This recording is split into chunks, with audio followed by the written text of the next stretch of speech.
Hello student. Let's crack UPSC CSE के Hindi platform पर मैं शंकर झा आप लोगों का स्वागत करता हूं। आप अनअकैडमी का सब्सक्रिप्शन कैसे लें और इस सब्सक्रिप्शन को लेकर आप क्या क्या बेनिफिट उठा सकते हैं, इससे पहले आप मेरे बारे में जान। मेरे पास 8 वर्षों की टीचिंग एक्सपीरियंस। मैं दिल्ली और दिल्ली के बाहर देश के कई प्रतिष्ठित और शहरों में पढ़ाया है। मैं हिस्ट्री और ज्योग्राफी ऑप्शनल पेपर और सामान्य अध्ययन का सेक्शन पढ़ाता हूँ। मैंने यूपीएससी के बार इंटरव्यू दिए हैं। यूपीएससी का मैंने 3 बार इंटरव्यू दिया है और आरपीएससी के मैंने 1 बार इंटरव्यू। ये मेरा अनअकैडमी का टेलीग्राम लिंक है, आप इसे ज्वाइन कर लीजिए, सब्सक्राइब कर लीजिए, ताकि क्लास से संबंधित जो भी टाइम होता है, जो क्लास पीडीएफ होती है और जो पेपर कटिंग आप यहाँ से प्राप्त कर सकते हैं। अब आप अनअकैडमी का सब्सक्रिप्शन लेना चाहते हैं तो इसके लिए सबसे पहले आपको अपने मोबाइल के प्ले स्टोर से जाके अनअकैडमी का एक लर्निंग ऐप डाउनलोड करना होगा, तब आप अनअकैडमी का सब्सक्रिप्शन और उसके प्रोग्राम का बेनिफिट उठा सकते हैं। जब आप अनअकैडमी का सब्सक्रिप्शन लेते हैं तो आपको क्या क्या बेनिफिट मिलता है, तो सबसे पहले इसमें आपको डेली लाइव क्लास मिलता है और इस लाइव क्लास में आप अपने एजुकेटर के साथ इंगेज होकर डिस्कशन होकर क्वेश्चन पूछ के क्लास से संबंधित जो भी डाउट होता है आप उसको क्लियर कर लेते हैं। तो इसमें आपको लाइव टेस्ट और क्विज है। इस लाइव टेस्ट और क्विज आपको पीटी का और मेंस का दिया जाता है और टेस्ट की समाप्ति के बाद आपको एक विश्लेषणात्मक सेशन दिया जाता है। आपको यह बताया जाता है कि आप पीटी के प्रश्नों को कैसे हल करें और किस प्रकार से आप मुख्य परीक्षा के प्रश्न को हल करें, कैसे आंसर फॉर्मेटिंग करें, चीज़ों पर आपको बताया जाता है। तीसरा, आपको एक स्ट्रक्चर कोर्स की प्राप्ति हो जाती है, अर्थात एक निर्धारित समय में आपके यूपीएससी के पीटी और मेंस का सिलेबस कवर करा दिया जाता है। और चौथा, आप अनलिमिटेड एक्सेस को प्राप्त करते हैं, अर्थात आप भीड़ का हिस्सा नहीं बनते, देश के सबसे लार्जेस्ट ऑनलाइन एजुकेशन प्लेटफॉर्म से जुड़ जाते हैं, देश के टॉप एडुकेटर से मार्गदर्शन लेते हैं और अनअकैडमी के द्वारा चलाए गए मोर देन 15,000 से भी अधिक प्रकार के कोर्सेज जो यूपीएससी के पीटी, मेंस और इंटरव्यू गाइडलाइन प्रोग्राम से चलाया जाता है, उसका आप बेनिफिट उठा सकते हैं। अर्थात अनअकैडमी के एक सब्सक्रिप्शन से आप मल्टी बेनिफिट को प्राप्त कर सकते हैं। अनअकैडमी के जीएस का 2 प्रकार का सब्सक्रिप्शन है, एक प्लस कोर्स का सब्सक्रिप्शन है और दूसरा आइकॉनिक सब्सक्रिप्शन है। तो प्लस कोर्स के 12 मंथ का जो सब्सक्रिप्शन फीस है ये 49,500 है और यहाँ पर यदि आप मेरा रेफरल कोड शंकर वाईटी प्रयोग करेंगे तो आप 10% डिस्काउंट पाएंगे। तब 12 मंथ का जो प्लस कोर्स का सब्सक्रिप्शन आपको 44,550 में प्राप्त हो जाए। और यदि आप 24 मंथ का लेना चाहते हैं तो 24 मंथ का जो प्लस कोर्स का सब्सक्रिप्शन है 72,000 का है। यहाँ भी आप मेरा रेफरल कोड शंकर वाईटी प्रयोग करेंगे तो आप 10% डिस्काउंट पाएंगे। तब 24 मंथ का जो सब्सक्रिप्शन है आपको 64,800 में प्राप्त हो जाएगा। इसका जो दूसरा सब्सक्रिप्शन है जिसे आइकॉनिक सब्सक्रिप्शन कहते हैं, तो यदि आप आइकॉनिक सब्सक्रिप्शन लेना चाहते हैं तो इसके 12 मंथ का जो सब्सक्रिप्शन है ये 69,500 का है और यहाँ पर भी यदि आप मेरा रेफरल कोड शंकर वाईटी प्रयोग करेंगे तो आप 10% डिस्काउंट पाएंगे। तब 12 मंथ का जो आइकॉनिक सब्सक्रिप्शन है आप 62,550 में प्राप्त कर लेंगे। और इसी प्रकार यदि आप 24 मंथ का आइकॉनिक सब्सक्रिप्शन लेना चाहते हैं ये 1,07,000 का है और यहाँ पर भी यदि आप मेरा रेफरल कोड शंकर वाईटी प्रयोग करेंगे तो आप 10% इंस्टेंट डिस्काउंट पाएंगे और तब 24 मंथ का जो आइकॉनिक सब्सक्रिप्शन है ये 96,300 में आप प्राप्त कर लेंगे। आइकॉनिक सब्सक्रिप्शन में आपको मिलता क्या क्या है, तो डेली लाइव क्लास मिलता है, टेस्ट सीरीज मिलता है, अनलिमिटेड प्रैक्टिस मिलता है, स्ट्रक्चर शेड्यूल मिलता है। ये चारों चीज़ें आपको प्लस कोर्स और आइकॉनिक दोनों में मिलता है। आइकॉनिक सब्सक्रिप्शन में आपको एक्स्ट्रा क्या मिलता है, आपको पर्सनल कोच मिलता है, daily mains question answer practice कराया जाता है, स्टडी प्लानर और पर्सनल फीडबैक के आधार पर आपकी तैयारी कराई जाती है। इसमें जो पर्सनल कोच और daily mains question answer practice कराया जाता है ये आपके लिए सबसे ज़्यादा यूजफुल है, क्योंकि जब आप सिविल सर्विसेज जैसे प्रतिष्ठित सेवा की तैयारी करते हैं तो इसका सबसे टफ कंपटीशन भी है, तो फिर ऐसे में एक प्रॉपर मेंटोर की ज़रूरत होती है, मार्गदर्शक की। आपको सही गलत बताए, आपके प्रिपरेशन के बारे में बताए, आपके लिखे हुए कंटेंट को चेक कर आपको बताए कि किस तरीके से आपको लिखना चाहिए और कैसे आपकी प्रिपरेशन चल रही है। इस दृष्टिकोण से आपके लिए आइकॉनिक सब्सक्रिप्शन सबसे यूजफुल है। फिर आप ऑप्शनल पेपर का अलग से सब्सक्रिप्शन ले सकते हैं। तो ऑप्शनल पेपर के 12 मंथ का जो सब्सक्रिप्शन है ये 27,500 का है और यहाँ पर भी यदि आप मेरा रेफरल कोड शंकर वाईटी प्रयोग करेंगे तो आप 10% डिस्काउंट पाएंगे। तब 12 मंथ का जो सब्सक्रिप्शन है ऑप्शनल पेपर का आप 24,750 में प्राप्त कर लेंगे। तो आप अनअकैडमी के 1 या 2 वर्षों यूपीएस का आइकॉनिक प्लस सब्सक्रिप्शन और ऑप्शनल पेपर का सब्सक्रिप्शन लेकर मेरे साथ जुड़ सकते हैं। साथ ही अनअकैडमी के द्वारा जो कॉम्बाट की शुरुआत की गई है, आप इसमें एनरोल करके इसमें पार्टिसिपेट कर सकते हैं और इसके माध्यम से आप अपने प्रिपरेशन को जज तो कर ही सकते हैं, साथ ही आप कई सारे प्राइजेज भी जीत सकते हैं। और ये जो अब यूपीएससी 2021 के जो प्री होने हैं, जो 27 दिसंबर को होना है, 27 जून को, तो उसका 6 मंथ से भी जो कम समय रह गया है, तो उसको ध्यान में रखते हुए अनअकैडमी के द्वारा कई सारे कोर्सेज की शुरुआत की गई है, जिसमें 28 दिसंबर को शुरू किया गया है कि क्या क्या विशेषता है। आपको प्रीलिम्स सिलेबस कवर कराया जाएगा, टॉप एडुकेटर आपका मार्गदर्शन करेंगे, prelims test series with analysis मिलेगा, फिर पीडीएफ स्टडी मटेरियल मिलेगा, डेडिकेटेड डॉट क्लियरिंग सेशन मिलेगा और इंटरव्यू प्रिपरेशन आपका साथ साथ कराया जाएगा। तो आप जो 28 दिसंबर को इंग्लिश और हिंदी मीडियम और बाइलिंगुअल कई सारे बैचेज की शुरुआत हुई है, 2021 के लिए भी, 2022 के लिए भी और 2023 के लिए भी। तो आप किसी बैच का सब्सक्रिप्शन लेके अपने टाइम, अपनी सुविधा के हिसाब से आप इसका प्रिपरेशन में कर सकते हैं और अपनी सफलता को सुनिश्चित कर सकते हैं। तो आइए एक बार फिर से नए साल में आप लोगों का स्वागत है। और आइकॉनिक सब्सक्रिप्शन कई बार बता चुका हूँ कि हाइक करने वाला है, बढ़ने वाला है, तो आप या आपके मित्रों में से यदि कोई भी अनअकैडमी का आइकॉनिक सब्सक्रिप्शन लेना चाहता है तो वो जल्दी से जल्दी ले लें, नहीं तो आपको फिर एक दो दिन में जब बढ़ जाएगा तो आपको बढ़े हुए पर लेना हो। एक बार फिर से आप सभी लोगों का मध्यकालीन भारत के सीरीज में स्वागत है। और मध्यकालीन भारत में अभी तक जो हम लोग कवर कर चुके हैं वो कहाँ तक कवर कर चुके हैं एक बार आपको वो बता देते हैं, तो फिर टॉपिक से रिलेट हो जाएंगे, फिर हम आपको आगे लिए। तो मध्यकालीन भारत में अभी खासकर जो मुगल काल का सीरीज चल रहा है, इसमें हम लोग बाबर को कवर कर चुके हैं। दूसरा इसमें हम लोग जो हुमायूं हैं उनको कवर कर चुके हैं। तीसरा बीच में जो एक शेरशाह सूरी का शासन काल आता है उसको कवर कर चुके हैं। अकबर के पॉलिसी और उसके जो राजनीतिक प्रसार हैं, साम्राज्यवादी प्रसार हैं, उसको कवर कर चुके हैं। फिर हम लोग इसमें अकबर की जो खासकर मुगल एडमिनिस्ट्रेशन है, तो मुगल एडमिनिस्ट्रेशन को हम लोग पढ़ चुके हैं। फिर इसमें हम लोग जहांगीर के बारे में पढ़ चुके हैं। फिर इसमें हम लोग शाहजहां के बारे में पढ़ चुके हैं। बाकी बचा हुआ एक औरंगजेब का शासक के रूप में मूल्यांकन वो जरूर होगा। लेकिन आज हम जिस टॉपिक के ऊपर चर्चा करने जा रहे हैं वो आपके प्रीलिम्स के लिए भी महत्वपूर्ण है टॉपिक, और ये आपके लिए मेंस के लिए भी यूजफुल है दोनों। सल्तनत काल में भी आपने देखा था आर्ट एंड कल्चर पढ़ा था, यहाँ पर मुगल काल का आर्ट एंड कल्चर आज हम चर्चा करने जा रहे हैं। तो मुगल काल का जो आर्ट एंड कल्चर होगा वो कई सीरीज में जाएगा। तो मुगल काल के आर्ट एंड कल्चर में हमें किन किन चीज़ों को जानना है, सबसे पहले एक उसका हम फॉर्मेटिंग कर लेते हैं, फिर धीरे धीरे हम आगे बढ़ते जाए।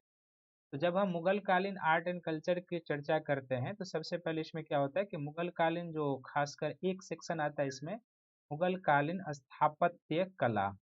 तो एक इसमें हम लोग मुगल कालीन जो स्थापत्य कला है उस पर चर्चा करेंगे। दूसरा मुगल कालीन आ जाता है चित्रकला, तो चित्रकला पर बराबर प्रश्न आया है, तो मुगल कालीन चित्रकला पर चर्चा करेंगे।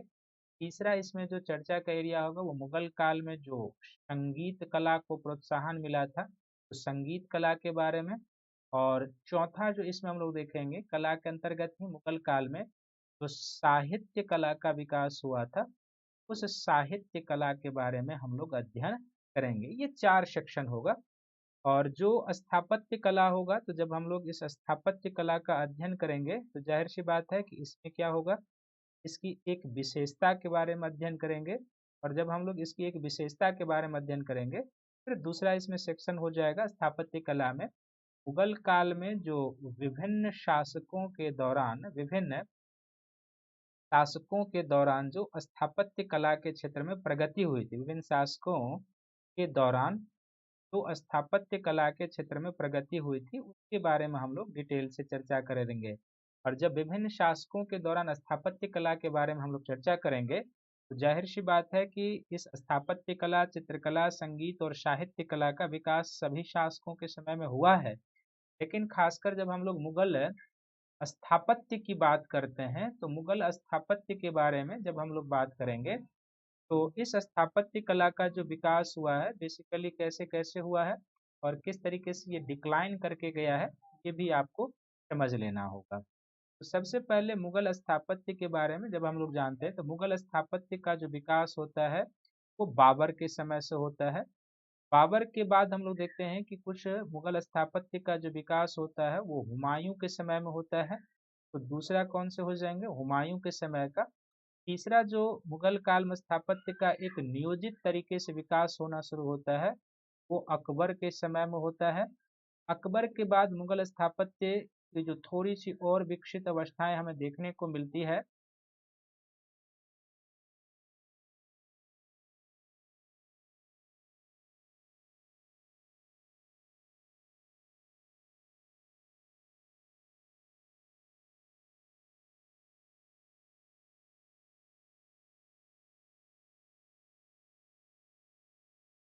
तो इसमें क्या है कि जो मैं फॉर्मेटिंग बना रहा था स्थापत्य का, थोड़ा सा उसको फिर से हम बना लेते हैं ताकि आप चीज़ों को एक ग्राफिकल प्रेजेंटेशन के रूप में समझ जाए। तो मुगल स्थापत्य का जो क्रमबद्ध विकास होता है और उसमें फिर जो हम लोग देखते हैं कुछ डिक्लाइनेशन आता है। तो मुगल स्थापत्य का जो सर्वाधिक चरमोत्कर्ष विकास होता है वो शाहजहां के समय में होता है। और शाहजहां का जो शासन काल है वो मुगल स्थापत्य के दृष्टिकोण से स्वर्ण युग के रूप में जाना जाता है। मुगल स्थापत्य के दृष्टिकोण से स्वर्ण युग।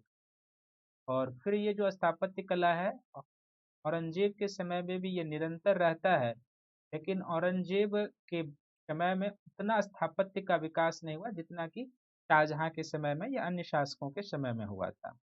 शाहजहां से पहले जो मुगल स्थापत्य का विकास हुआ वो किसके शासन काल में, जहांगीर के शासन काल में। जहांगीर के पहले जो है सो अकबर के शासन काल में बड़े पैमाने पर स्थापत्य का विकास हुआ था। अकबर से पहले कुछ हुमायूं के शासन काल में हुआ था। और हुमायूं से पहले कुछ बाबर के समय में भी मुगल स्थापत्य का विकास हुआ था। ये मुगल स्थापत्य का क्या है, एक तरीके से जो स्थापत्य कला के विकास का क्रम है और वो एक तरीके से क्या हुआ है, आप ये कह सकते हैं कि राइजिंग कंडीशन है कि बाबर से शुरू हुआ, फिर कुछ हुमायूं के समय बढ़ा, अकबर के समय और बढ़ा, कुछ जहांगीर के समय और शाहजहां के समय ये अपने पराकाष्ठा के ऊपर, चरमोत्कर्ष के ऊपर, इसलिए इसको स्वर्णकाल कहते हैं। और फिर औरंगजेब के समय में ये पतन। चित्रकला में कुछ ग्राफ अलग रूप से बनेगा, लेकिन इस बीच में हुमायूं और अकबर के बीच में हम लोग देखेंगे एक शेरशाह का शासन काल आता है और उस शेरशाह के शासन काल में भी कुछ स्थापत्य का विकास होता है जिसमें हमने पहले चर्चा नहीं किया था। इसी के अंतर्गत हम आपके साथ चर्चा करेंगे। तो आइए मुगल स्थापत्य पर जाने से पहले सबसे पहले हम लोग जान लेते हैं कि मुगल स्थापत्य की विशेषता क्या थी, किस तरीके से इस स्थापत्य में विशेषता आती है वो हमें देखना होगा। सबसे पहले इस स्थापत्य की विशेषता हम पूरे मुगल काल में यानी कि बाबर से शुरू होकर और औरंगजेब के समय तक जो स्थापत्य बनता है उस पूरे के बारे में हम चर्चा करेंगे विशेषता। तो मुगल स्थापत्य की विशेषता को पॉइंट वाइज जो सबसे पहला पॉइंट हो जाएगा कि मुगल स्थापत्य जो था यह एक मिश्रित कला का प्रतिनिधित्व करता है। मिश्रित कला का प्रतिनिधित्व करता है, मिश्रित कला का प्रतिनिधित्व।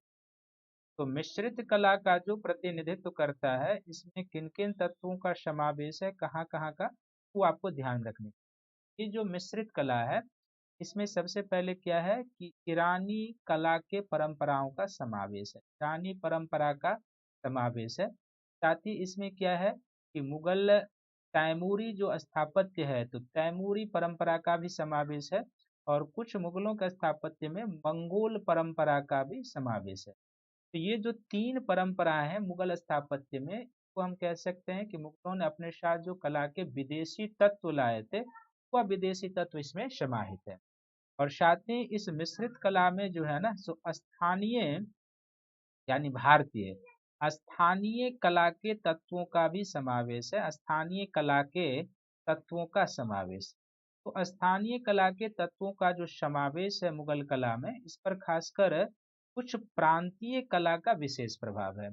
और जो कुछ प्रांतीय कला है तो मुगल स्थापत्य पर हम लोग देखेंगे कि एक राजपूत कला शैली का प्रभाव है।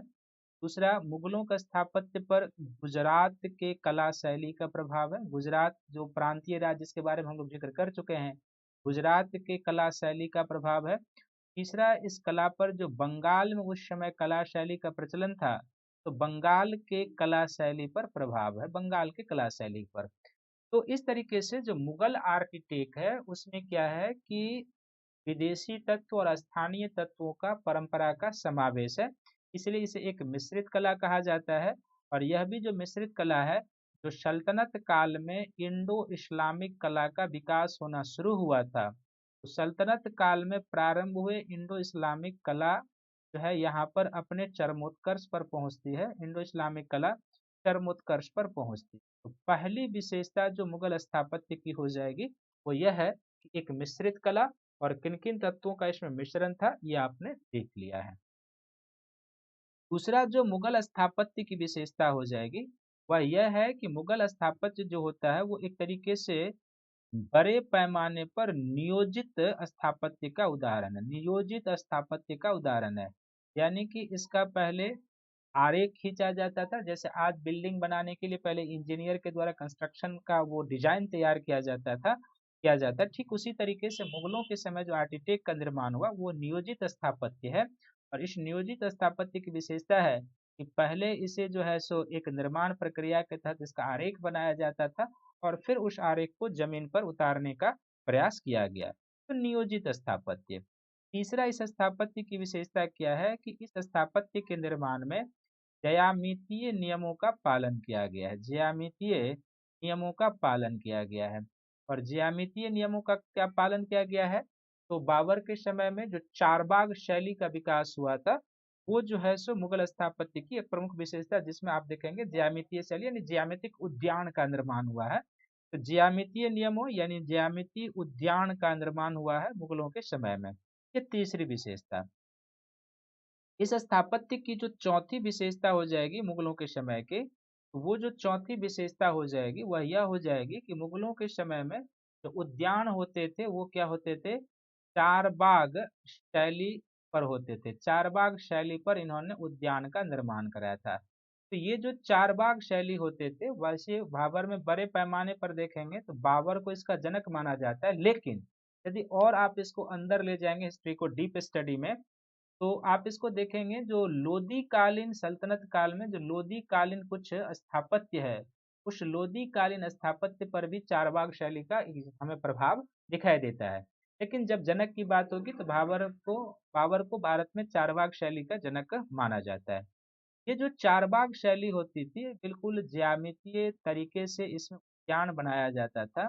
और इस चारबाग शैली में क्या होता था, आप इस आरेख से इसको समझ सकते हैं कि इसमें क्या होता था कि बीच में एक मंडप का निर्माण होता था, बीच एक मंडप का निर्माण होता था। और ये जो बीच का मंडप होता था तो इसमें क्या होता था कि चारों तरफ से इसमें रास्ता होता था, और फिर जो चारों तरफ से ये रास्ता होता था, और फिर इस चारों कॉर्नर से क्या होता था कि इस मंडप को जोड़ने के लिए कॉर्नर से रास्ता आता था, इस तरीके से ये उद्यान का रास्ता होता था। तो एक तो ये चारों तरफ का रास्ता होता था, इस तरीके से ये होता था उद्यान में चारों तरफ का रास्ता होता था।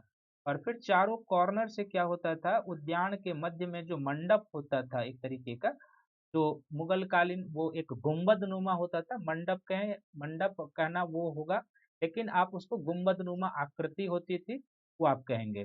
तो इसको जोड़ने के लिए क्या होता था कि चारों कॉर्नर से यहाँ पर क्या होता था कि एक जो रास्ता होता था वो आता था, और इस प्रकार उद्यान क्या होता था कि चार भागों में बट जाता था, ये उद्यान क्या होता था चार भागों में बट जाता था। आप देख रहे हैं एक दो तीन चार, इसीलिए इसको क्या कहा जाता है, चार बाग शैली कहा जाता है। और ये जो चार बाग शैली होता था तो यह बेसिकली क्या है कि हस्त बहिस्त की संकल्पना पर आधारित है, यह हस्त बहिस्त की संकल्पना पर आधारित है, ये याद रखें।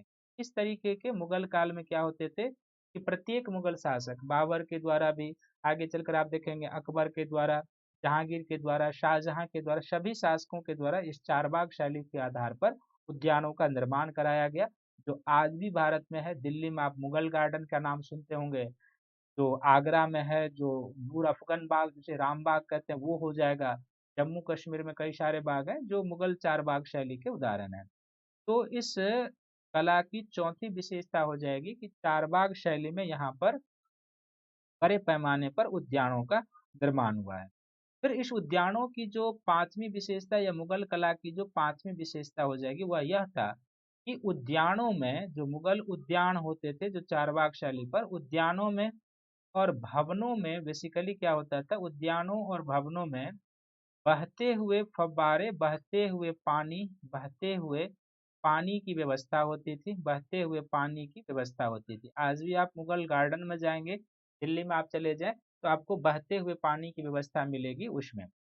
भवनों में भी क्या होता था कि आप देखते कि इस तरीके के भवन का कंस्ट्रक्शन होता था कि उसमें ग्रीष्म विलास और शरद विलास का प्रभाव दिखाई देता था, अर्थात गर्मी में वो भवन ठंड रखने का काम करता था और सर्दी में आपको गर्मी का एहसास कराने वाला। तो ग्रीष्म विलास और शरद विलास के आधार पर भवनों का निर्माण होता था। और यहाँ पर भी भवनों में पानी पहुंचाने के लिए पार्क में पानी के फव्वारे की व्यवस्था होती थी, एक तरीके से बहते हुए पानी। और बहते हुए पानी के साथ साथ जिसको आज आप फाउंटेन कहते हैं, एक तरीके से फुहारे के रूप में बहते हुए फुहारे के रूप में पानी की व्यवस्था होती थी। ये मुगल उद्यान की प्रमुख विशेषता होती थी। और उनके भवनों की भी विशेषता होती थी कि किले में बहते हुए पानी ले जाया जाता था, उद्यान में इस तरीके से मनोरंजन के लिए चीजें होती थी। ये पांचवी विशेषता। छठी विशेषता जो मुगल कालीन स्थापत्य की होती थी वह यह थी कि मुगल कालीन स्थापत्य में क्या है, छठे पॉइंट के रूप में याद रखेंगे कि इसमें अ, ईंट का भी प्रयोग किया गया है। ईंट का प्रयोग किया गया है, एक तो ये याद रखेंगे। ईंट के प्रयोग के साथ साथ क्या किया गया है कि पत्थर का भी प्रयोग किया गया है।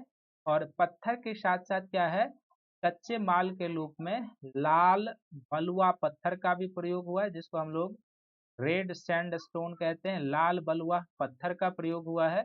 और लाल बलुआ पत्थर के साथ साथ क्या है, कच्चे माल के रूप में संगमरमर का भी प्रयोग हुआ है। तो इसमें आप देखेंगे कि जो शेरशाह को भी यदि इसमें शामिल कर लेंगे तो ईंट का प्रयोग हुआ है, कहीं पर पत्थरों का भी प्रयोग हुआ, खासकर हुमायूं का जो स्थापत्य है और जो शेरशाह सूरी का स्थापत्य है यदि इसमें आप इंक्लूड कर लेंगे तो फिर इसमें पत्थरों का प्रयोग हुआ है, ईंट का भी प्रयोग हुआ है। अकबर का जो स्थापत्य है, अकबर कालीन स्थापत्य में बड़े पैमाने पर लाल बलुआ पत्थर का प्रयोग हुआ है, रेड सैंडस्टोन का। ये जो लाल बलुआ पत्थर का उपयोग हुआ है ये जहांगीर के समय में भी हुआ है और शाहजहां के भी समय में हुआ है। पर लाल दिल्ली के जो लाल किला का निर्माण शाहजहां के समय में हुआ है वो पूरी तरीके से लाल बलुआ पत्थर, दिल्ली के जामा मस्जिद जो शाहजहां के समय बने पूरी पूरी तरीके से लाल बलुआ पत्थर से निर्मित हुआ है। फिर संगमरमर का भी बड़े पैमाने पर प्रयोग हुआ है और संगमरमर का जो प्रयोग हुआ है वो शाहजहां कालीन स्थापत्य में बड़े पैमाने पर संगमरमर का प्रयोग हुआ है। और जो ये जो मुगल भवनों में संगमरमर का प्रयोग हुआ था वह हुआ है, यह बेसिकली मकराना से मंगाया जाता था, मकराना से संगमरमर मंगाया जाता था। तो शाहजहां, हालांकि जहांगीर के समय में भी संगमरमर का प्रयोग हो चुका था लेकिन शाहजहां के समय में मुगल स्थापत्य में संगमरमर का बड़े पैमाने पर प्रयोग एक प्रमुख विशेषता हो जाएगी। और फिर ताजमहल तो इसका सर्वोत्कृष्ट उदाहरण है जो पूरी तरीके से सफेद संगमरमर से निर्मित है। तो मुगल भवनों के निर्माण में जो कच्चे माल के रूप में प्रयोग हुए हैं, ईंट का भी प्रयोग हुआ है, पत्थर का प्रयोग हुआ है, लाल बलुआ पत्थर का भी प्रयोग हुआ है और संगमरमर का भी प्रयोग हुआ है। इसी तरीके से सातवां पॉइंट इसमें हो जाएगा कि इन मुगल भवनों को आधार देने के लिए क्या किया गया है कि बड़े पैमाने पर इसमें गारे एवं सुर्खी का प्रयोग किया गया है, गारे एवं सुर्खी का प्रयोग। और गारे एवं सुर्खी क्या होते हैं कि जैसे आज आज आप सीमेंट का यूज करते हैं, बालू का यूज करते हैं बिल्डिंग मटेरियल के रूप में, उसी तरीके से ये लोग गारे और सुर्खी का प्रयोग किए हैं बिल्डिंग मटेरियल के रूप में। और आप देखिए कि ये कितने मजबूत होते हैं गारे और सुर्खी कि आज से लगभग 300 साढ़े 300 वर्ष पहले, 400 वर्ष पहले बने मुगल आर्किटेक्ट आज भी लगभग उसी दिशा में है। तो ये आप कच्चे माल के रूप में याद रखेंगे कि मुगल भवनों में बड़े पैमाने पर प्रयोग हुए हैं। सातवां, आठवां इस मुगल स्थापत्य की विशेषता हो जाएगी। इस मुगल स्थापत्य में क्या है कि दोहरे गुंबदों का भी प्रयोग हुआ है, दोहरे गुंबद का प्रयोग। हालांकि दोहरे गुंबद का जो प्रयोग है ये बेसिकली क्या है कि लोदी कालीन मकबरे से ही दिखाई देती है, लेकिन दोहरे गुंबद का प्रयोग जो है सो हमें हुमायूं के मकबरा में दिखाई देता है जिसका संगमरमर से बना हुआ है बड़े पैमाने।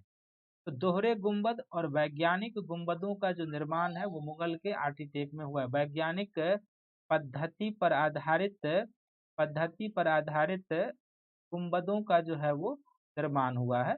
ये ध्यान में रखेंगे। 8वीं विशेषता, मुगल स्थापत्य की जो 9वीं विशेषता हो जाएगी वह हो जाएगी जो बेसिकली जहांगीर के शासन काल से शुरू होता है, उसको हम लोग कहते हैं पित्रे-दूरा शैली का प्रयोग। पित्रे-दूरा शैली का प्रयोग, ये जो मुगल भवनों में पित्रे-दूरा शैली का प्रयोग हुआ है, बेसिकली ये क्या होता था, तो हीरे और जो प्लस जवाहरात होते थे, हीरे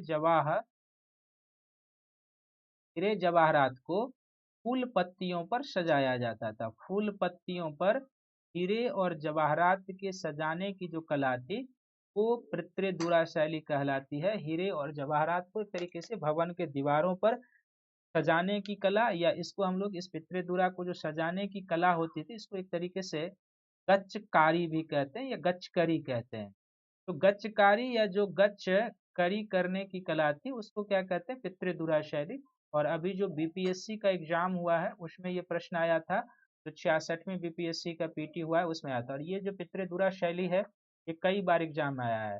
तो भवन के दीवारों पर एक गच्चकरी की कला थी, और इस गच्चकरी में क्या होता था, जो कीमती पत्थर होते हैं, हीरे जवाहरात होते हैं, स्वर्ण होते हैं, तो कीमती पत्थरों रत्नों को क्या होता था, तो फूल पत्तियों के साथ उस पर सजाया जाता था। तो पितृदुरा शैली का प्रयोग, लेकिन पितृदुरा शैली जो है ये मुगल शैली नहीं है। ये याद रखेंगे कि पितृदुरा शैली जो है बेसिकली राजपूत कला का ये उदाहरण है। राजपूत कला में सबसे पहली बार हमें देखने को मिलता है, राजपूत कला में सबसे पहली बार। और इसीलिए मैंने सबसे पहली बार, और इसीलिए मैंने आपको बताया था कि जब मुगल कला के बारे में, इस पर एक मिश्रित कला का है, जिस पर राजपूताना के कला का, गुजरात के कला का, बंगाल के कला का प्रभाव है। तो पितृदुरा शैली जो है राजपूताना कला का प्रभाव है। खासकर यह शैली का, इस शैली का प्रयोग उदयपुर के एक मंदिर में किया गया है। उदयपुर के एक मंदिर में किया गया है पितृदुरा शैली का प्रयोग, और वहीं से इस शैली को मुगलों ने भवन सजाने के लिए दिया है। तो 9वां विशेषता, और 10वीं विशेषता जो हो जाएगी कि मुगल भवनों में क्या है कि आप देखेंगे कि बड़े पैमाने पर जो ऑल ओवर, मैंने कहा कि बाबर से हम औरंगजेब तक जाएंगे, तो मुगल भवनों में आप देखेंगे कि इन भवनों पर बौद्ध कला का भी प्रभाव है। मुगल भवनों पर, खासकर अकबर के समय में इन भवनों पर बौद्ध कला का प्रभाव है। और अकबर का जो खासकर उसका अपना जो मकबरा है वो बिल्कुल बौद्ध कला पर प्रभावित है। और जो भी आप बौद्ध कला कहें, जैन कला कहें, हिंदू कला कहें, अकबर के मकबरे पर सभी कला का प्रभाव आपको दिखाई देगा। इसी से आप अंदाज लगा सकते हैं कि वह व्यक्ति कितना सहनशील रहा होगा, जिसके मकबरे के निर्माण में सभी कला का हमें बोध दिखाई देता है। तो बौद्ध कला का प्रभाव भी है इस कला शैली पर, मुगल कला शैली पर। आपको जैन कला का भी प्रभाव दिखाई देगा। तीसरा, इस पर यूरोपीय कला शैली का भी आपको प्रभाव दिखाई देगा। यूरोपीय कला शैली का, कि जहांगीर के समय तक और अकबर के शासन काल में भी गोवा में रहने वाले कई सारे पादरी जो मिशन थे, जब अकबर ने इबादत खाने की चर्चा शुरू की थी तो कई मिशन को बुलाया था।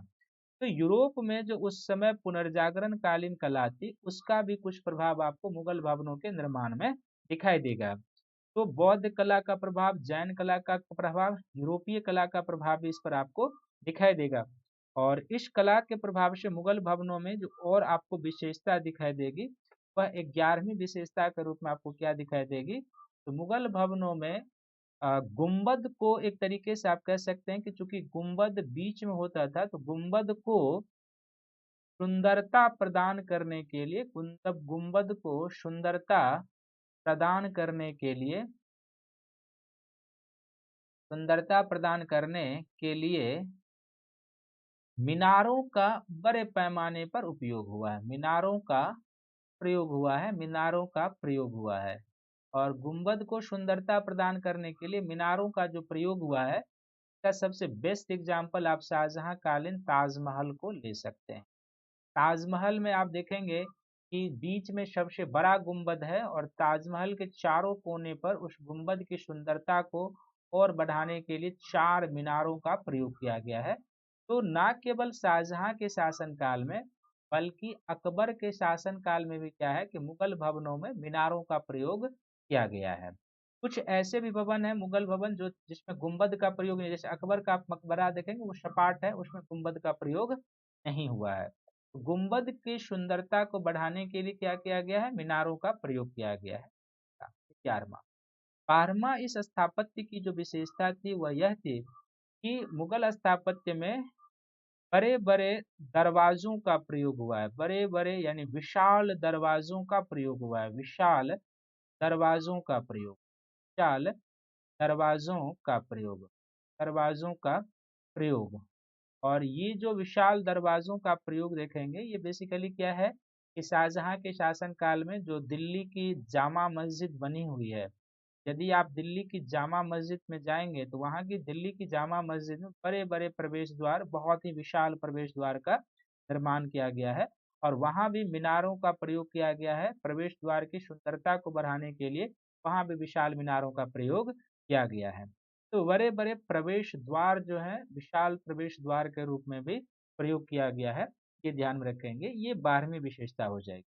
और शाहजहां के शासन काल में क्या है कि जैसे मीनारों का प्रयोग तो हुआ ही है, लेकिन शाहजहां के शासन काल में क्या होता है कि पर्निल मेहराबों का, जिसको फिल्टेड आर्क पर्निल मेहराब का निर्माण होता है, पर्निल मेहराब का निर्माण होना शुरू होता है। तो पर्निल मेहराब यानी कि एक पर एक मेहराब के निर्माण होने शुरू होते थे। पर्निल मेहराब सीधे पूछ सकता है कि पर्निल या फिल्टेड आर्क का निर्माण जो है किसके समय होना शुरू हुआ था। तो फिल्टेड आर्क या पर्निल मेहराब का निर्माण जो है वो शाहजहां कालीन स्थापत्य की विशेषता है। अब प्रश्न उत्पन्न होता है कि आप इसको और अन्य की चीजों, ये तो मुगल की जो आर्किटेक्ट थी उसकी विशेषता हो गई कि इस तरीके से इन्होंने बताया, और जो मुगल उद्यान होता था वो स्वर्ग नर्क की जो हस्त बहिष्ट की संकल्पना है वो स्वर्ग नर्क की संकल्पना पर आधारित है, ये ध्यान में रखें। अब यह है कि आप इसको कैसे प्रशासन और अर्थव्यवस्था से जोड़ सकते हैं। जाहिर सी बात है कि किसी भी शासन काल में या किसी भी काल विशेष में यदि अर्थव्यवस्था समृद्ध होगी तभी जाकर जो है इतने बड़े पैमाने पर स्थापत्य का विकास होता है। प्रशासनिक एडमिनिस्ट्रेशन में यदि एकरूपता होगी तभी इतने बड़े पैमाने पर स्थापत्य और कला का विकास होता है। तो यहाँ पर एक और सेक्शन आपको जान लेना जरूरी है, आखिर मुगल काल में इतने बड़े पैमाने पर कला और स्थापत्य के विकास का कारण क्या था। मुगल काल में इतने बड़े पैमाने पर कला और स्थापत्य के विकास का कारण, जब हम इस पहलू को जानते हैं यानी इसको एक क्वेश्चन के फॉर्मेट में ले लेंगे कि मुगल काल में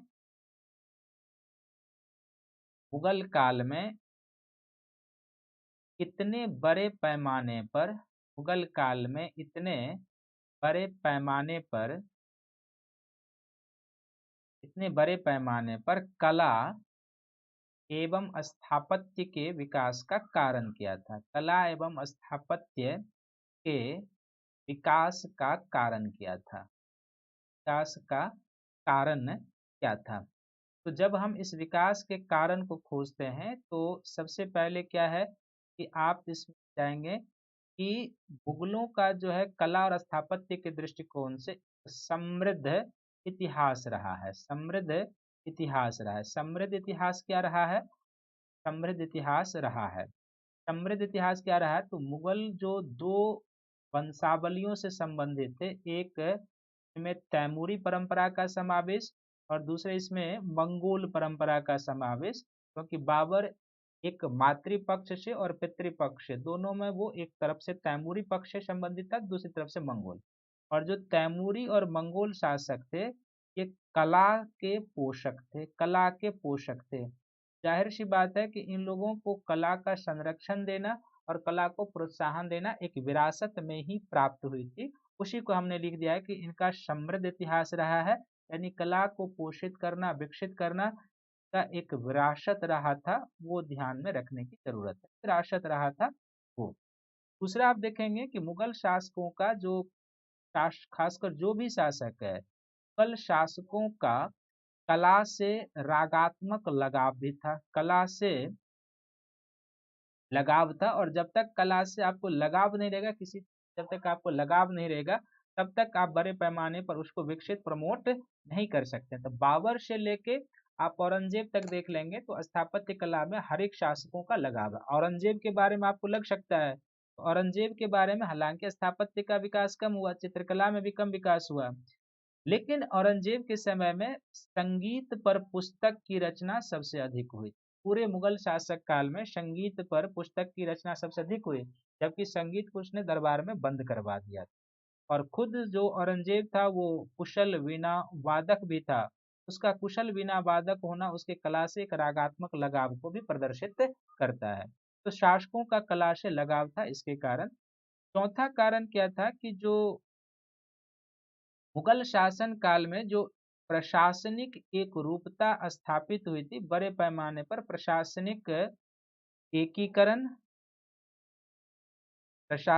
एकीकरण, और जो एक रूपता को प्रोत्साहन मिला था, तो इसके कारण भी मुगल काल में कला और स्थापत्य के विकास को प्रमोशन मिला। पांचवा इसका कारण हो जाएगा कि जो मुगलों के काल में आर्थिक समृद्धि रही थी, वह आर्थिक समृद्धि भी कला और संस्कृति के विकास का पोषक रहा। क्योंकि जब तक आपके पास आर्थिक समृद्धि नहीं होगी, अर्थ रिसोर्सेज नहीं होंगे, तब तक इतने बड़े पैमाने पर विलासिता के भवनों का या इतने बड़े पैमाने पर आर्ट एंड कल्चर का निर्माण नहीं किया जा सकता। पांचवा और छठा जो इसके प्रमोशन यानी इस कला को इतने बड़े पैमाने पर निर्माण हुआ, इसका कारण यह भी था कि मुगल काल के जो कुछ अमीर वर्ग थे, जिसको आप अमीर वर्ग या उमरा वर्ग कह सकते हैं, उस अमीर वर्ग और उमरा वर्ग के द्वारा भी कला और स्थापत्य को प्रोत्साहन दिया गया। उमरा वर्ग के द्वारा भी कला और स्थापत्य को प्रोत्साहन दिया गया। तो यही रीजन है, 6 पॉइंट आपके सामने एक प्रश्न फॉर्मेट के रूप में मैंने रख दिया है। मुगलों के समय में कला और स्थापत्य का अत्यधिक विकास हुआ। और मुगलों के समय में जो कला और स्थापत्य का विकास हुआ है, उसकी आपको एक अंतिम विशेषता के रूप में याद रखना है। कभी कभी प्रश्न यह भी हो सकता है मेंस में कि जैसे विरासत पर एक आया था ना प्रश्न, की विरासत से आप क्या समझते हैं और उसके संरक्षण के लिए भारत सरकार क्या कर रही है। तो विरासत क्या होता है वो तो आप यहाँ से समझ सकते हैं कि विरासत जो दृश्य चीजें होती है, जो हमें अपने पूर्वजों से मिला हुआ है, यानी कि विरासत का अर्थ ही होता है कि वह दृश्य चीज या अदृश्य भी हो सकता है, वह दृश्य और अदृश्य चीजें जो ना दिखाई दे, इसका अर्थ वो नहीं है कि विरासत नहीं है, वह भी है। वह दृश्य और अदृश्य वस्तु या चीज जो हमें अपने पूर्वजों से मिला है, जो हमें अपने पूर्वजों से मिला है, उसको हम लोग क्या कहते हैं, विरासत कहते हैं। तो अंतिम पॉइंट के रूप में क्या रखना है याद, दूसरा जो विशेषता के रूप में, कि मुगल काल का जो स्थापत्य है वो आज हमारे लिए क्या करता है, एक विरासत के रूप में काम करता है। विरासत है हमारा, धरोहर है जो हमारे पूर्वज हमें छोड़कर गए हैं। और ये जो विरासत और धरोहर है हमारा, जो 12वां पॉइंट है, 13वां पॉइंट ये। अब ये प्रश्न ये भी हो सकता है कि इस मुगल काल का जो आर्किटेक्ट है, इसका आधुनिक भारत में क्या योगदान है। तो आधुनिक भारत में क्या है कि सबसे पहले तो आप देखेंगे कि ये पर्यटन का एक स्रोत है हमारे यहाँ। पर्यटन का बहुत बड़ा क्या है कि पर्यटन का बहुत बड़ा स्रोत है। और पर्यटन का स्रोत होने के कारण क्या होता है कि देश विदेश से लोग इसको देखने के लिए जाते हैं, देश विदेश से लोग इसको देखने के लिए जाते हैं। और जब देश विदेश से लोग इसको देखने के लिए जाते हैं, तो इसके माध्यम से क्या होता है कि देश के अर्थव्यवस्था में समृद्धि आती है, देश के अर्थव्यवस्था में समृद्धि आती है, क्योंकि पर्यटन को उद्योग का दर्जा प्राप्त है। तो पर्यटन के उद्योग को बढ़ावा मिलता है, इससे रोजगार का अवसर क्रिएट होता है, देश विदेश के लोग इसको देखने के लिए आते हैं, विदेशी मुद्रा की प्राप्ति होती है। और सबसे बड़ा चीज क्या है कि विदेशों में भारत की छवि को ये बेहतर बनाता है, विदेशों में भारत की छवि को बेहतर बनाता है। तभी आप देखते हैं कि जो एड आता है एक भारत सरकार का, जो अतुल्य भारत का एड आता है, तो वो वहां पर आप लास्ट निष्कर्ष जब लिखेंगे विशेषता में, लिखेंगे कि यह कला आज भारत के इनक्रेडिबल इंडिया का प्रतिनिधित्व कर रहा है, यानी अतुल्य भारत का विदेशों में प्रतिनिधित्व कर रहा है। तो इस तरीके से कुछ इसका एंडिंग करेंगे केवल विशेषता वाला में, कि ये जो मुगल भवन स्मारक है, ये हमारे विरासत और धरोहर के रूप में है। दूसरा पॉइंट कि यह पर्यटन का एक बहुत बड़ा स्रोत है, और इस पर्यटन के माध्यम से बड़े पैमाने पर रोजगार के अवसर क्रिएट होते हैं, देश विदेश से लोग इसे देखने के लिए आते हैं, इससे विदेशी मुद्रा की प्राप्ति होती है, अर्थव्यवस्था में समृद्धि आती है, विदेशों में यह हमारी छवि को बेहतर बनाता है। और इस दृष्टिकोण से देखा जाए, यह जो पूरा हमारा आर्किटेक्ट है मुगल काल का, चाहे सल्तनत काल का या प्राचीन भारत का, वह आज अतुल्य भारत का प्रतिनिधित्व कर रहा है, इनक्रेडिबल इंडिया का प्रतिनिधित्व कर रहा है। कुछ इस तरीके से आप इसको लिखेंगे। और इसमें मुगल काल का जो कई ऐसा विरासत का स्थल है, धरोहर स्थल है, जिसको यूनेस्को के वर्ल्ड हेरिटेज सूची में भी शामिल किया गया। तो यूनेस्को के विश्व धरोहर स्थल में भी इस स्थल को शामिल किया गया। कई ऐसे मुगल, जैसे हुमायूं का मकबरा है, तो कई ऐसे मुगल स्मारक हैं जो अंतर्राष्ट्रीय महत्व के हैं। ये सब विशेषता जो 4 5 6 7 मैंने लास्ट बताया, इसको जरूर लिखना है कि यूनेस्को के वर्ल्ड हेरिटेज साइट में भी ये शामिल है। तो इस तरीके से मुगल स्थापत्य की विशेषता और मुगल काल में इतने पैमाने पर क्यों कला और स्थापत्य का विकास हुआ, वो आपके सामने में मैंने रख दिया।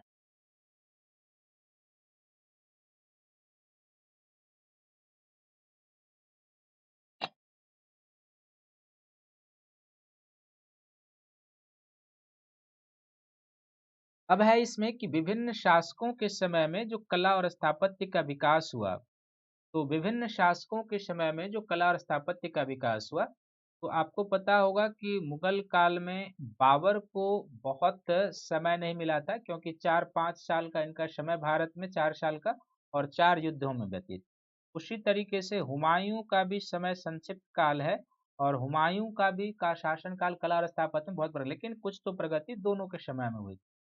और इनके बाद जो शेरशाह का शासन काल आता है, तो शेरशाह के शासन काल में भी कला और स्थापत्य का विकास हुआ था। अब हम इन 3 शासकों के समय, यानी बाबर के समय, हुमायूं के समय और शेरशाह के समय में जो कला और स्थापत्य के क्षेत्र में प्रगति हुई थी, उसके बारे में आपको बताने जा रहे हैं। तो आप इसको ध्यान से सुनेंगे, आपके ये पीटी और मेंस दोनों के लिए उपयोगी होगा।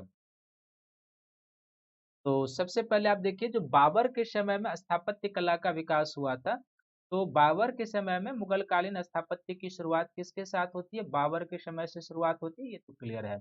और उसने पानीपत के निकट, कहाँ पर, हरियाणा में एक काबुली बाग बनवाया था। कब बनाया था? काबुली बाग में एक मस्जिद का निर्माण कराया था, यानी काबुली बाग भी उसी का निर्मित करवाया गया है, और वहां पर उसने एक मस्जिद का निर्माण करवाया था 1519। इसके अतिरिक्त बाबर के द्वारा रुहेलखंड में संभल की जामा मस्जिद का निर्माण, रुहेलखंड का यूपी का एरिया, संभल में जामा मस्जिद का निर्माण कराया गया था। तो ये आपको याद रखना है, ये कभी कभी पूछेगा भी है, स्टेट पीसीएस में डायरेक्ट पूछ देगा कि संभल के जामा मस्जिद का निर्माण किसने कराया था? तो बाबर ने। फिर आगरा में लोदी किले के भीतर भी अकबर के द्वारा एक मस्जिद, बाबर के द्वारा एक मस्जिद बनवाई गई थी। तो लोदी किले के भीतर वहां भी एक इसने मस्जिद का निर्माण कराया था। और ज्यामितीय विधि पर आधारित, जैसे मैंने पहले ही विशेषता में बताया था कि मुगल उद्यानों की जो विशेषता होती थी कि ये बेसिकली ज्यामितीय विधियों पर इसका निर्माण होता था। बड़े पैमाने पर निर्माण की योजना बनाना, फिर उसको ज्यामितीय विधि से बनाना, आधारित एक उद्यान आगरा में लगवाया, जिसको नूर अफगन बाग नाम दिया था। आगरा में भी लगाया, इसको नूर अफगन बाग नाम दिया था। इसके अतिरिक्त इसके द्वारा हरियाणा के पिंजौर में भी एक उद्यान का निर्माण कराया गया था। पिंजौर में उद्यान का निर्माण कराया गया था। अकबर के द्वारा जो है ना, एक काबुली बाग मस्जिद बनाया गया, काबुल में भी एक उद्यान बनाया गया था, आगरा में एक उद्यान बनाया गया था, और हरियाणा में 3 उद्यान जो है इसके द्वारा बनाए गए थे। एक अकबर के द्वारा, सॉरी, बाबर के द्वारा काबुल में एक उद्यान बनाया गया, एक हरियाणा के पिंजौर में उद्यान बनाया गया था इसके द्वारा, बाबर के द्वारा, और तीसरा आप देख रहे हैं कि आगरा में भी इसके द्वारा एक उद्यान का निर्माण। 3 उद्यान बाबर के द्वारा, काबुल, पिंजौर और आगरा। फिर संभल की एक जामा मस्जिद का निर्माण कराया गया था। ये ध्यान में रखने की जरूरत है। इसके अलावा बाबर के समय में बहुत स्थापत्य का निर्माण है। इसके समय साहित्य है, खुद भी बड़ा उच्च कोटि का लेखक था बाबर का, जो है सो अपने समय के समकालीनों में ये दूसरे स्थान पर आता था। तो साहित्य कला की विधा का विकास अलग से चर्चा करेंगे, उसमें आपको बताएंगे। दूसरा, हुमायूं का जो शासन काल है, तो हुमायूं के शासन काल में भी कुछ कला और प्रगति हुई थी। सबसे पहले हुमायूं ने 1533 ईस्वी में दिल्ली में दीन पनाह, विश्व का शरण स्थल नामक एक नगर का निर्माण करवाया, जो आज पुराने किले के नाम से जाना जाता है। दीन पनाह भवन का निर्माण कराया था हुमायूं ने। और इस पर मैंने पहले भी जब क्लास लिया था आपको बताया था, हुमायूं के द्वारा जो ये दीन पनाह भवन का निर्माण कराया गया था, बेसिकली इसका उद्देश्य शत्रु और मित्र दोनों को प्रभावित करना था। शत्रु और मित्र, जो इसके शत्रु शासक उस समय थे गुजरात के बहादुर शाह और शेर शाह, शत्रु और मित्र दोनों शासकों को प्रभावित करना था। दोनों शासकों को प्रभावित करना था। दोनों शासकों को प्रभावित करने के उद्देश्य से इसने ये बनाया था। और चूंकि इसको शेरशाह से बार बार चुनौती मिल रही थी, तो उसको लग रहा था कि यदि आगरा पर किसी हाथ से निकल भी जाता है तो दीनपनाह यह एक राजधानी के रूप में काम कर सकता है, इसका यह सोच था। इसीलिए इसने दीनपनाह का निर्माण किया था। हालांकि कुछ इतिहासकारों का इस पर जो है सो आलोचनात्मक रुख भी है। वो कहते हैं कि हुमायूं ने दीनपनाह के निर्माण में अपना समय व्यतीत किया था। लेकिन जो भी हो, आपको ये दो पॉइंट याद रखना है कि एक, शत्रु और मित्र दोनों को प्रभावित करना, और दूसरा क्या था, यदि आगरा कभी इसके हाथ से निकल भी जाए, जो उस समय मुगलों की राजधानी के रूप में काम करता था, तो दीनपनाह इसके दूसरे राजधानी के रूप में काम करे, ये हुमायूं का सोच था। और इसके अतिरिक्त हुमायूं ने हिसार जिला यानी कि हरियाणा में हिसार जिले में फतेहाबाद नामक एक स्थान पर फारसी शैली में मस्जिद का निर्माण कराया था। तो फतेहाबाद नामक स्थान पर इसने एक फारसी शैली का मस्जिद बना था। दो मस्जिद, चंबल की जामा मस्जिद बाबर के द्वारा, और फतेहाबाद में एक फारसी शैली पर मस्जिद हुमायूं के द्वारा निर्मित कराया गया था। और जो दीनपना भवन है वो 1533 में इसके द्वारा बनाया गया था। ये ध्यान में रखने की जरूरत है। अब अकबर के शासन काल से पहले जाएं, उससे पहले क्या है, बीच में एक शेरशाह का शासन काल है। तो शेरशाह के शासन काल में भी कला और स्थापत्य की प्रगति हुई थी। तो आप देखिए, दिल्ली पर अधिकार करने के बाद शेरगढ़ या दिल्ली शेरशाही नामक नए नगर की नींव डाली थी। यानी कि हुमायूं को पराजित करने के बाद शेरशाह ने शेरगढ़ या दिल्ली शेरशाही नामक नए नगर की नींव डाली। यद्यपि इसके अवशेष के रूप में अब लाल दरवाजा और खूनी दरवाजा ही देखने को रह गए हैं। ये लाल दरवाजा और खूनी दरवाजा इसका अवशेष है, लेकिन इसने शेरगढ़ या दिल्ली शेरशाही नामक नए नगर का निर्माण कराया था। फिर 1542 ईस्वी में शेरशाह ने दिल्ली के पुराने किले के अंदर किला एक कोहना नामक मस्जिद का निर्माण कराया था। यही जो है ना किला एक कोहना मस्जिद है, जो आपके सामने डायग्राम है, यही शेरशाह के द्वारा निर्मित किला एक कोहना मस्जिद है। आप इसको देख सकते हैं कि जो मैंने आपको बताया किला एक कोहना, कि लाल बलुआ पत्थर से ये मस्जिद पूरी तरह से निर्मित है। ऊपर में एक गुंबद बना हुआ है, और यहाँ पर आप देख रहे हैं कि इसके प्रवेश द्वार जो है इसमें मेहराब शैली का प्रयोग किया गया है। इसी को कहेंगे मेहराब होता है, इस तरीके से एक गुंबद का प्रयोग है।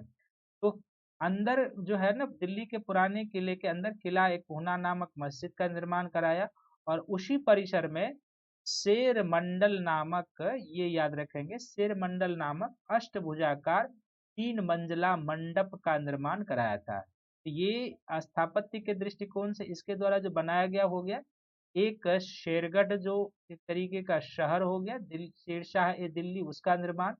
दूसरा क्या हो गया कि दिल्ली के पुराने किला के अंतर्गत स्टेट पॉइंट में याद रखेंगे किला एक कोहना मस्जिद का निर्माण। और तीसरा, वहीं पर किला एक कोहना के अंदर इसके द्वारा एक 3 मंजिला शेर मंडल का निर्माण कराया गया, जो एक मंडप के रूप में है। किंतु शेरशाह की सबसे महत्वपूर्ण कृति जो है वो बिहार के सासाराम में निर्मित, जो आधुनिक रोहतास जिला हो जाएगा, उसके द्वारा निर्मित जो स्वयं का मकबरा है वो। और वो जो मकबरा है उसकी सबसे बड़ी विशेषता है कि वह मकबरा एक झील के मध्य में अवस्थित है, झील के मध्य में है, और एक ऊंचे चबूतरे पर स्थित उसका मकबरा है। इसमें भारतीय एवं इस्लामी कला का एक अद्भुत सम्मिश्रण देखने को मिलता है। और साथ ही इस शेरशाह के मकबरे से आप कह सकते हैं कि जो सल्तनत कालीन शैली है, इसको आप इस तरीके से भी समझ सकते हैं कि शेरशाह के सल्तनत कालीन शैली की ये पराकाष्ठा थी, यानी चरमोत्कर्ष, और यहीं से मुगल कालीन शैली की शुरुआत हो जाती है। यानी कि इन दोनों शैली के बीच का ये है, एक संक्रमण फेज का है, कि सल्तनत काल में जिस इंडो इस्लामिक कला शैली का विकास होना शुरू हुआ था, उस इंडो इस्लामिक कला शैली का जो है वो चरमोत्कर्ष है शेरशाह का मकबरा। अभी आपको हम इमेज में दिखाएंगे। और फिर वहीं से मुगल कालीन शैली की शुरुआत मानी जाती है, यानी एक संक्रमण का है। और वो झील का जो है वो बहुत ही महत्वपूर्ण है।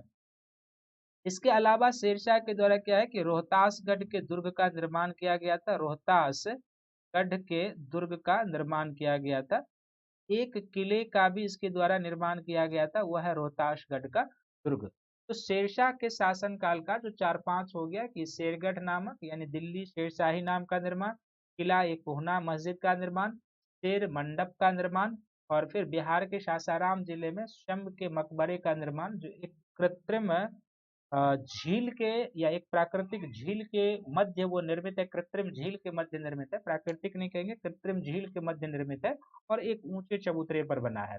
और उसकी सबसे बड़ी विशेषता जब पूछेगा तो यही आप बताइएगा कि वो जो झील के मध्य निर्मित है ऊंचे चबूतरे पर, वो उसकी सबसे बड़ी विशेषता है। और दूसरी विशेषता कि सल्तनत काल में जिस शैली का विकास हुआ था वो शेरशाह के मकबरे में अपने चरमोत्कर्ष को प्राप्त करता है और वहीं से मुगल कालीन शैली की शुरुआत हो जाती है। और फिर इनके द्वारा और इस्लाम शाह के द्वारा कई सारे दुर्गों का भी निर्माण कराया गया था। आप इसको इमेज में देख लीजिए तो आपके लिए ज्यादा बढ़िया रहेगा। ये शेरशाह के शासनकाल का जो किला एक कोहना मस्जिद है, पुराने किले के अंतर्गत ये है किला एक कोहना मस्जिद, जो दिल्ली में अवस्थित है। किला एक कोहना मस्जिद दिल्ली के पुराने किले में अवस्थित है। किला एक कोहना मस्जिद दिल्ली में है। यदि आप दिल्ली में हैं, एक बार भ्रमण करके आप जरूर इसको देख लीजिएगा तो आप इसकी चीजों को समझ जाएंगे। बिल्कुल आप देख रहे हैं कि इसमें लाल बलुआ पत्थर का प्रयोग हुआ है निर्माण में, गुम्बद का प्रयोग हुआ है, मीनारों का प्रयोग हुआ है। तो ये जो है सो आपका किला एक कोहना मस्जिद है, शेरशाह के शासनकाल का पुराने किले के अंतर्गत। दूसरा पुराने किले का भी देख लीजिए, ये पुराना किला है, ये दिल्ली का खंडहर रूप हो गया, अब पुराना किला है ये है पुराना किला। ये दिल्ली का पुराना किला है, आप देख रहे हैं। और अभी भी आप देखिए कि मैंने बताया था ना, ईंट का प्रयोग है, स्टोन का भी प्रयोग हुआ है, और भवन के निर्माण में गारे और सुर्खी का प्रयोग हुआ है। तो वो आप देखिए कि किस तरीके से ये आर्किटेक्ट जो है पुराना किला, और आज ये खंडहर के रूप में, लेकिन जिस समय बना होगा उस समय ये कितना सुंदर लगता होगा वो आप अंदाज लगा सकते हैं। और शेरशाह काल की जो सबसे प्रमुख स्मारक हो जाएगी उसका शंभ का मकबरा हो जाएगा। ये आप देखिए शेरशाह का मकबरा है, ये बिहार के सासाराम में अवस्थित शेरशाह का मकबरा है, जो मैंने आपको बताया कि एक कृत्रिम झील के मध्य अवस्थित है, ऊंचे चबूतरे पर है। और ये देखिए एक तरीके से अष्टकोणीय मकबरा है, आप देख रहे हैं, एक कॉर्नर, दो कॉर्नर, तीन कॉर्नर, इस तरीके से अष्टकोणीय मकबरा है। आप देख सकते हैं कितना सुंदर है, भव्य ये स्मारक है, भव्य स्मारक है। और इसीलिए मैंने आपको बताया कि ये जो है सल्तनत काल के शैली का पराकाष्ठा है और मुगल काल के शैली की शुरुआत यहीं से मानी जाती है। तो जब भी कभी आपको अवसर मिले, जरूर एक बार रोहतास जाइए, सासाराम जाइए, और वहां पर जो है शेरशाह के मकबरे को आप देखिए, तो आपको पता चलेगा कि उस समय ये मकबरा कितना खूबसूरत लगता होगा, जब आज ये इतना खूबसूरत। तो इसके साथ ही मैं आज के लेक्चर को एंड करता हूं। और जैसे कि मैंने आपको पहले ही बताया था कि ये जो मुगल काल का आर्ट एंड कल्चर का लेक्चर है वो 3 सीरीज में आएगा। तो अगला वीडियो होगा इसी पर आधारित, ये कंटिन्यू आपका चलता रहेगा। तो अगला जो लेक्चर होगा मुगल आर्ट एंड कल्चर में, वो क्लियर हो चुका है कि अगले लेक्चर में हम लोग मुगल काल में अकबर कालीन स्थापत्य को देखेंगे, अकबर कालीन स्थापत्य को, अकबर कालीन स्थापत्य को। दूसरा उसमें हम लोग देखेंगे जहांगीर कालीन स्थापत्य को, जहांगीर कालीन स्थापत्य आ जाएगा दूसरे में। इसी में रहेगा आपका जो शाहजहां कालीन स्थापत्य है वो इसी में आ जाएगा, शाहजहां कालीन स्थापत्य। और फिर जो औरंगजेब कालीन स्थापत्य है वह भी आपके इसी सेकंड लेक्चर में आ जाएगा। तो एक लेक्चर आपने देख लिया और दूसरा लेक्चर होगा इसी पर। और जो मुगल आर्ट एंड कल्चर पर तीसरा लेक्चर होगा उसमें हम चित्रकला और संगीत को लेंगे। तीसरे लेक्चर में चित्रकला और जो मुगल काल में संगीत को प्रोत्साहन मिला था उसको लेंगे। और चौथे लेक्चर में हम साहित्य के क्षेत्र में जो मुगल काल में प्रगति हुई थी वो। तो 4 लेक्चर में पूरे मुगल काल का आर्ट एंड कल्चर आएगा। और जब ये पूरा लेक्चर समाप्त हो जाएगा तब आपका काम होगा, आप मुगल काल के आधार पर जो भी पीटी में प्रश्न पूछे गए यूपीएससी स्टेट पीसीएस उसको बनाइएगा, जो मेंस में आए हुए प्रश्न है आप उसको बनाइएगा। मैं उम्मीद करता हूँ कि एक एक प्रश्न आपसे बनेगा जब ये चारों लेक्चर कंप्लीट हो जाएगा तो। और विरासत क्या है वो संक्षिप्त में अभी बताया है, लेकिन जब पर हम एंड करेंगे तो फिर आपको बताएंगे कि विरासत स्थल के संरक्षण के लिए भारत सरकार के द्वारा क्या क्या किया जा रहा है।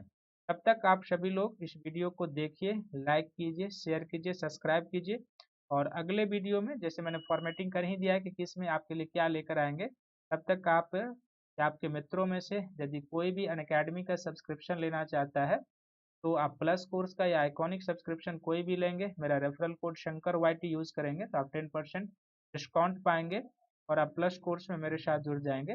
तो आप 1 या 2 साल का प्लस कोर्स का या आइकॉनिक सब्सक्रिप्शन लें और मेरा रेफरल कोड यूज करें शंकर वाईटी तो आप 10% डिस्काउंट पाएंगे। आप ऑप्शनल पेपर का भी अलग से सब्सक्रिप्शन ले सकते हैं, और जब आप ऑप्शनल पेपर का अलग से सब्सक्रिप्शन लेंगे, मैंने पहले ही बताया था कि मैं ज्योग्राफी ऑप्शनल पेपर पर आता हूँ, हिस्ट्री ऑप्शनल पेपर पर आता हूँ, इन दोनों में आप हमसे मार्गदर्शन प्राप्त कर सकते हैं। और इस सब्सक्रिप्शन को लेने में आप मेरा रेफरल कोड शंकर वाईटी प्रयोग करेंगे तो आप 10% डिस्काउंट को प्राप्त करेंगे।